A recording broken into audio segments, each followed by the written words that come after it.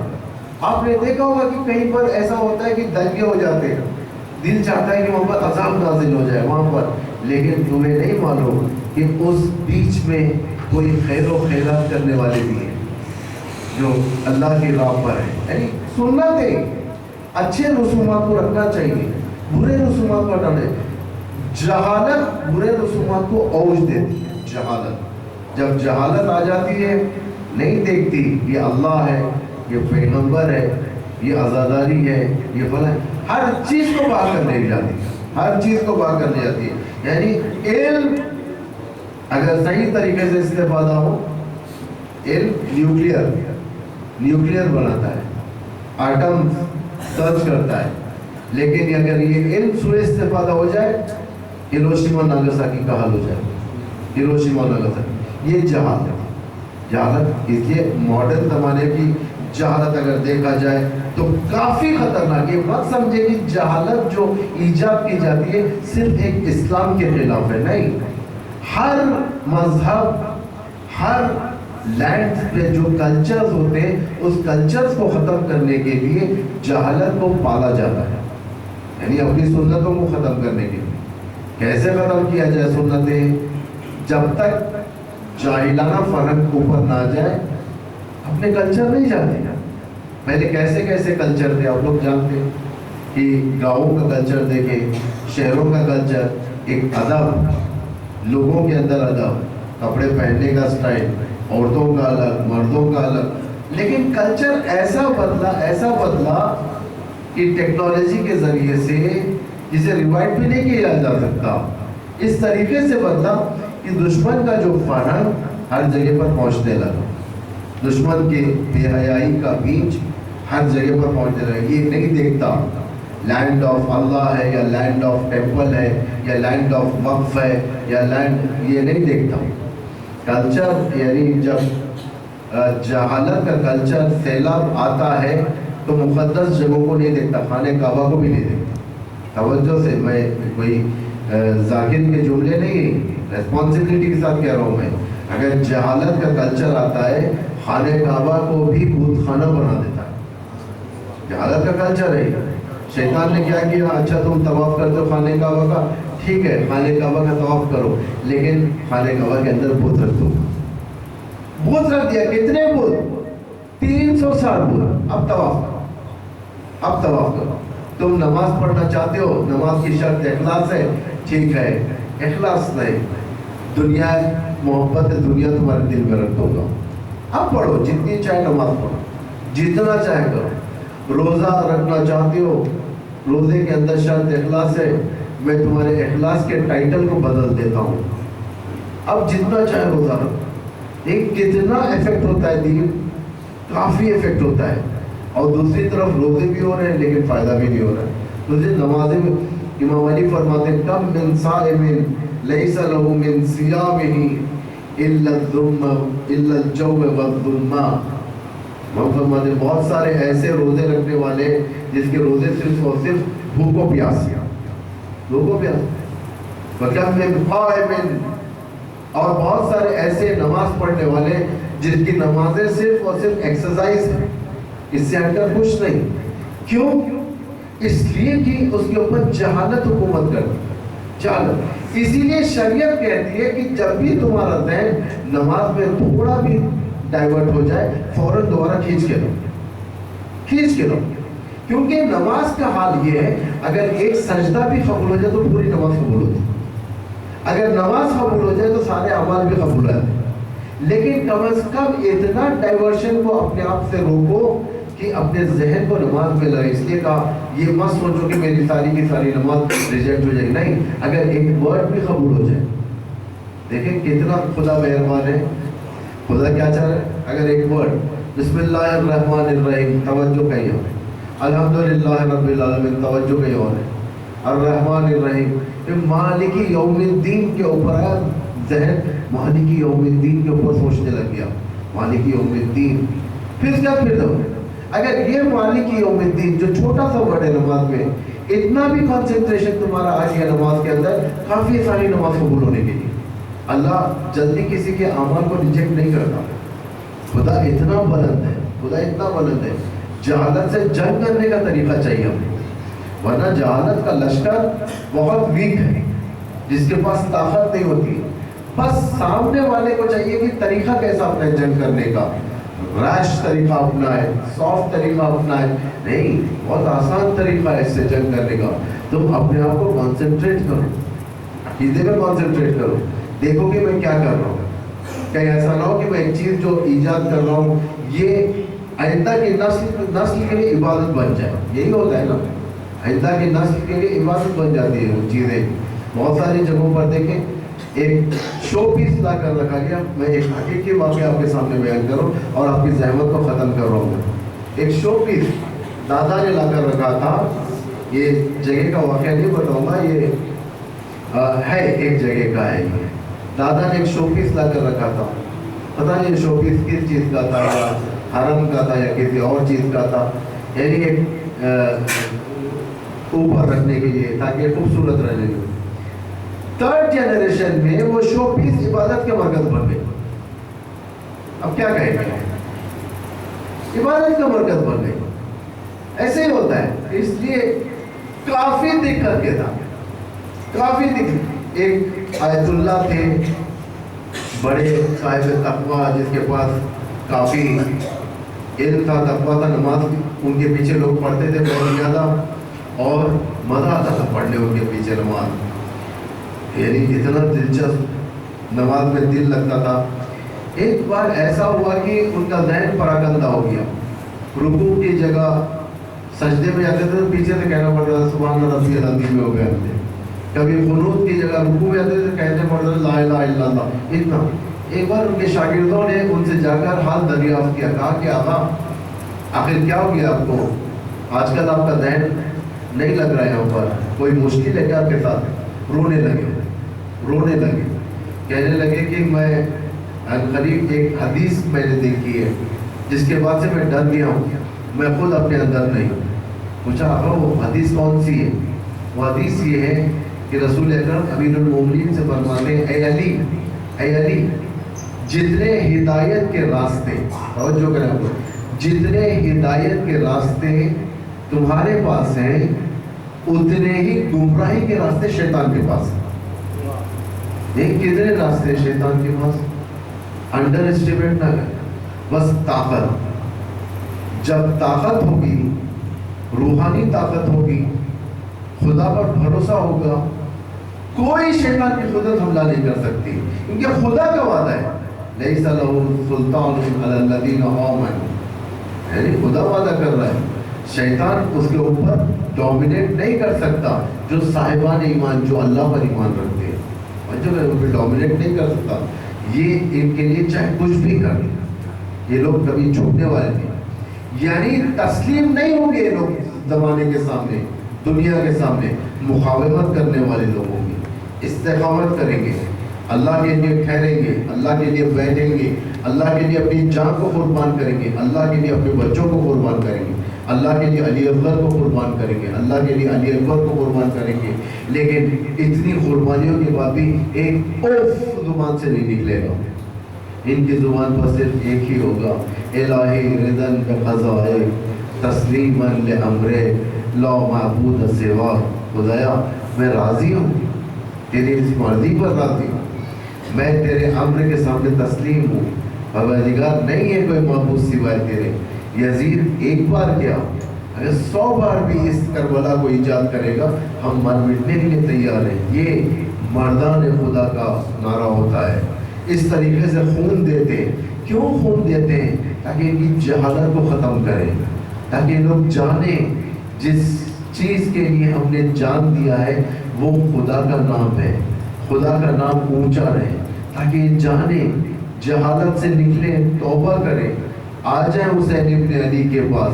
اللہ اکبر. اسی لیے امام نے فرمایا وَبَذَلَ مَحْجَتَهُ نُوفِيكَ لِيَسْتَنْقِذَ عِبَادِكَ مِنَ الْجَهَالَةِ وَحِيرَةِ الضَّلَالَةِ کہ اے خدا اب عبداللہ نے اپنی جان کو قربان کیا، تیری راہ میں خون کو دیا، اس لیے کہ تیرے بندوں کو جہالت سے نکالے اور گمراہی سے بچائے۔ اللہ اکبر! یہ کیسی جہالت تھی کہ آگئے کس کس کو شہید کیا؟ بڑوں کو شہید کرنا اور ہے۔ امام سے پوچھا گیا تو امام نے فرمایا دیکھو شہادت تو ہمارے گھر کی میراث ہے، شہادت ہمارے گھر کی میراث ہے۔ مرد جاتے ہیں، جنگ کرتے ہیں، لڑتے ہیں، شہید ہو جاتے ہیں، لیکن عورتوں کو رسوا کرنا ایک شہر سے دوسرے شہر بغیر مفن و چادر کے، اللہ اللہ رسول زادیوں کو درباروں پر لے کر جانا، وہاں پر نامحرموں کے مجمع کے سامنے ٹھہرانا اور اسیر کر کر لے جانا، ایک نسل نے 12 گلوں کو باندھ دینا، یہ کہاں کی میراث ہے؟ یہ تو ہماری میراث نہیں تھی، ہمیں دھوکا کیا تھا، ہمیں مجبور کیا گیا تھا۔ اللہ نے اللہ کیسا ظلم کیا کہ کہنا پڑا الشام الشام الشام، شام کی وہ جگہ جہاں پر آنے رسول کو امت مسلمہ کے سامنے ذلیل کیا، جہاں کے دربار میں حسین کی کمسن بیٹی کو کنیزی میں مانگا گیا تھا، زینب آوازیں لگا رہی تھی لیکن کوئی سننے والا نہ تھا۔ زینب آگے بڑھ کے کہتی ہے بس اس حد تک رک جا یزید، اب یہاں سے برداشت نہ ہوگا۔ حسین کی بیٹی کو خبردار، اگر کسی نے کنیزی میں مانگا زینب کی زبان ذوالفقار بن جائے گی۔ بس زندان کا شام کا زندہ، دن کی دھوپ اور رات کی اوس، زینب کے مسائل۔ اللہ سیعلم الذین خداوند محمد و آل محمد پر رحمت نازل تھا۔ پروردگار ان کے وسیلے سے ہمارے گناہوں کو معاف فرما، ہماری توبے کو قبول فرما، ہماری دعاؤں کو مستجاب فرما، ہمارے بیماروں کو شفا عاجل عطا فرما، ہمارے محرومین کی مغفرت فرما، ہمارے جوانوں کے عقیدوں کو حفاظت فرما، ہمارے عورتوں کے حجاب و حیا کی حفاظت فرما۔ پروردگار جو مظلوم ہے ان ظلم کو خود ظالموں پر پلٹا۔ پروردگار پرچم اسلام کو سربلند فرما، پرچم کفر و نفاق کو سرنگون فرما، امام زمان ارواحنا لہ الفدا کے ظہور میں تعجیل فرما، ہم سب کو ان کے اعوان اور ان کے شیعہ اور ان کے انصار میں قرار فرما۔ ربنا تقبل منا انک انت السمیع العلیم۔